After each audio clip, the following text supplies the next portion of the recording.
Bonjour et bienvenue du coup sur ce premier épisode de podcast, mais qui n'est pas vraiment le premier épisode. C'est vraiment un prologue, une introduction, tout simplement pour ceux qui ne me connaîtraient pas de mes différentes activités, parce que j'ai plusieurs casquettes, qui tomberaient sur ce podcast et qui souhaiteraient en savoir plus sur moi, qui je suis. Alors bonjour à tous, déjà, je m'appelle Nao et j'ai un parcours assez atypique, dirons-nous.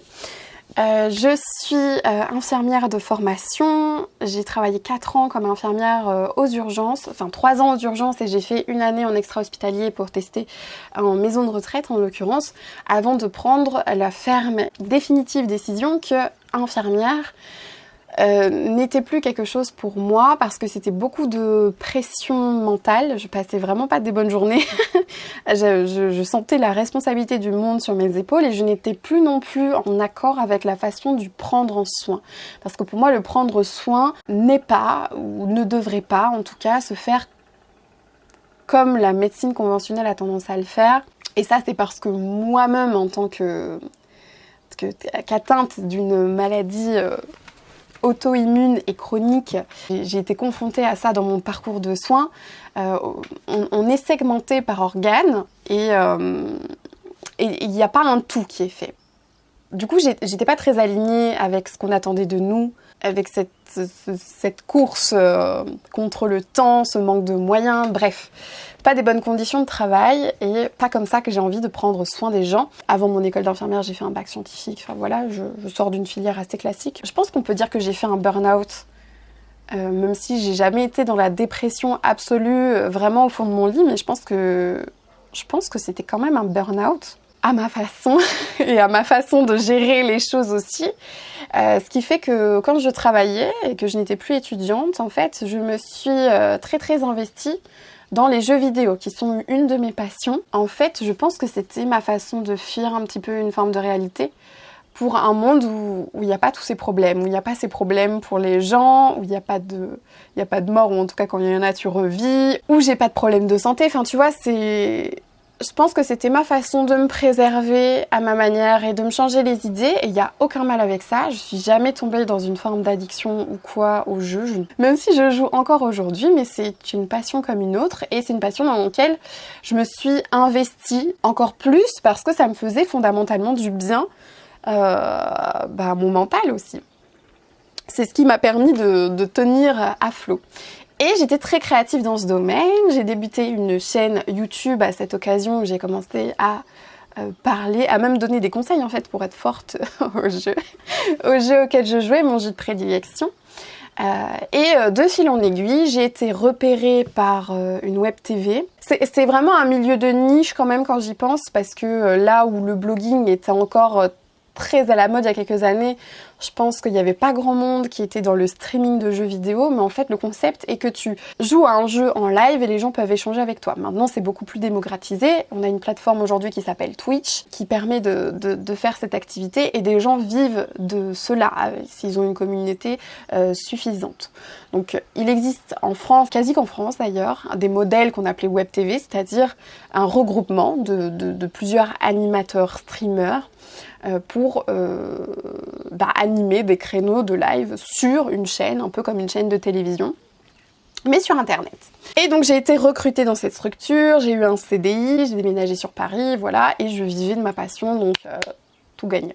Donc c'est à cette occasion aussi que plus tard j'ai dû créer une auto-entreprise, sans savoir vraiment, tu vois, un peu en urgence, sans rien préparer, juste parce que j'avais des revenus qui rentraient, qu'à un moment faut les déclarer, sinon tu es dans l'illégalité, d'accord? Donc j'étais entrepreneuse sans avoir la fibre, ni le mindset, ni tout ce que tu veux autour de l'entrepreneuriat, à tel point que quand la boîte pour laquelle je travaillais a fait un licenciement économique de bon nombre d'animateurs, je me suis retrouvée dans la posture de je ne me vois pas vivre de mon activité en fait. Enfin, tu sais, j'avais ces blocages du salariat en fait. J'étais encore très bonne élève à l'école, hein, donc j'avais bien appris mes leçons.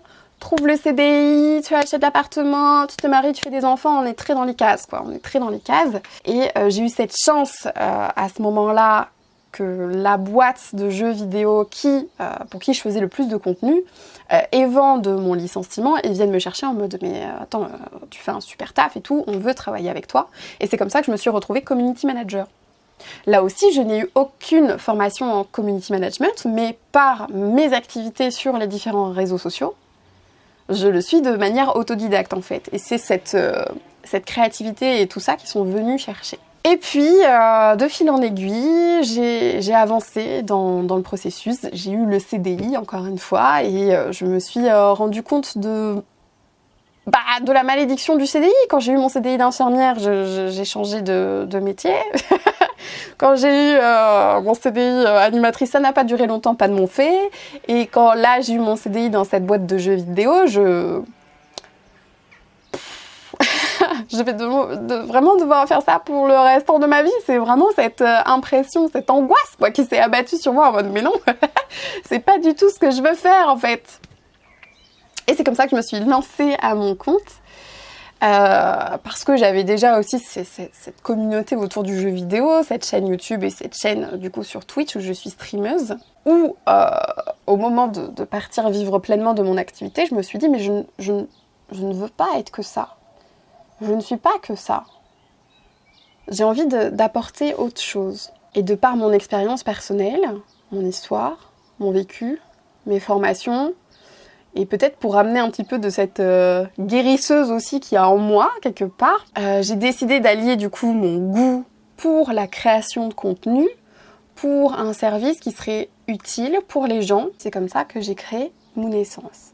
Alors Moon Essence, qu'est-ce que c'est ? Pour moi, c'est avant tout une communauté qui réunit des personnes qui partagent les mêmes envies, les mêmes valeurs, qui ont envie de se motiver à aller de l'avant. J'aime bien associer deux termes autour de ça, l'empowerment, on va dire l'empouvoirment en français, même si je crois pas qu'il y ait de traduction, qui est pour moi cette capacité d'agir, tu vois, cette motivation, cette ambition aussi dans certains cas, c'est un peu reprendre le leadership à l'intérieur de nous, reprendre le contrôle dans une certaine mesure, on est acteur de notre vie, tu vois, on ne doit pas être des spectateurs gentiment assis à attendre notre retraite. Voilà, pour moi c'est ça. Et de l'autre, la magie. La magie dans le sens, la magie, l'âme qui agit. Mais c'est vrai que j'aime bien utiliser des outils holistiques, naturels, autant que possible. Donc je vais aussi bien te parler de nutrition, d'astrologie, je te parle de développement personnel, je te parle de yoga, je te parle de bien-être en fait, de spiritualité. Parce que je crois fortement aussi que nos croyances influent sur notre vision des choses. Et quitte à choisir mes croyances, j'ai envie de choisir celles qui vont me donner de la force aussi d'avancer dans mon quotidien. Je crois beaucoup à tout ce qui va toucher à la loi de l'attraction et de la manifestation.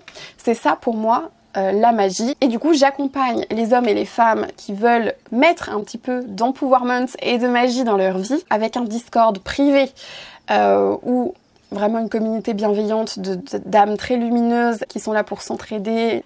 J'ai la chaîne YouTube où je te propose des vidéos de contenu gratuits et qui viendront peut-être éclairer des connaissances dans différents domaines. J'ai également ce podcast où du coup là l'objectif est tout autre, mais c'est plutôt de te partager pour te montrer que tout n'est pas pavé de roses sur ta route et qu'on peut être à la fois très lumineux, mais aussi avoir des zones d'ombre. Et c'est aussi accepter ces zones d'ombre et en tirer de la lumière, tu vois. Et pour ça, j'ai besoin de partage authentique. Je m'empêche pas de dire quelque chose et je m'empêcherai pas de dire si ça va pas ou les doutes que j'ai eus, etc. Donc voilà pourquoi j'aime ce format un petit peu podcast et pourquoi le podcast existe. Je réalise également donc des guidances de tarot pour t'apprendre à te connecter avec cette petite voix à l'intérieur et ouvrir vraiment le dialogue avec toi-même et avec ce qu'il y a de plus grand. J'ai créé un carnet lunaire et des vidéos rituelles en lien avec le cycle lunaire. Donc on se fait des petits rendez-vous à chaque nouvelle lune, à chaque pleine lune pour travailler sur nous-mêmes tout simplement, prendre aussi du temps pour nous. Chaque mois un nouveau thème que j'ai développé à partir de plein d'outils. Donc c'est vraiment mon expérience, ma méthode en fait, et ça s'épanouit aussi forcément au gré de mes formations et des choses que j'apprends et des choses que je vais te partager au fur et à mesure. Mon idée derrière tout ça, c'est que vous soyez autonome, empowerment et magie. Ça synthétise très bien. 12 grands thèmes qui chaque mois s'articulent autour d'exercices pratiques, de rituels, de découvertes, etc. qui sont design, connect, believe, lead, attract, shine, remember, release, care, love, transform and rise. Donc des thèmes qu'on sera amenés à travailler tous ensemble si c'est quelque chose qui t'intéresse. Donc si tu souhaites suivre mon cheminement, parce que pour le coup le podcast c'est du temps réel, si je puis dire, c'est aussi là où j'en suis. Donc je transmets des choses mais je suis moi-même éternelle étudiante on va dire, donc je te partage tout simplement mon parcours ici, dans tous mes domaines. Aussi bien je vais te parler de ma santé, que de mon alimentation, que de mon couple, que de business. Eh bien abonne-toi à ce podcast, abonne-toi à cette chaîne aussi parce que tu as la possibilité de retrouver les podcasts sur YouTube, sur la chaîne Naissance. Rejoins-moi sur Instagram également si tu veux voir les coulisses de temps en temps. Je mets des petites stories. Et rejoins la communauté si tu as envie aussi de partager ces choses-là avec d'autres personnes et toi-même de créer des changements dans ta vie. Je te fais des bisous et je te dis à très vite pour un prochain podcast.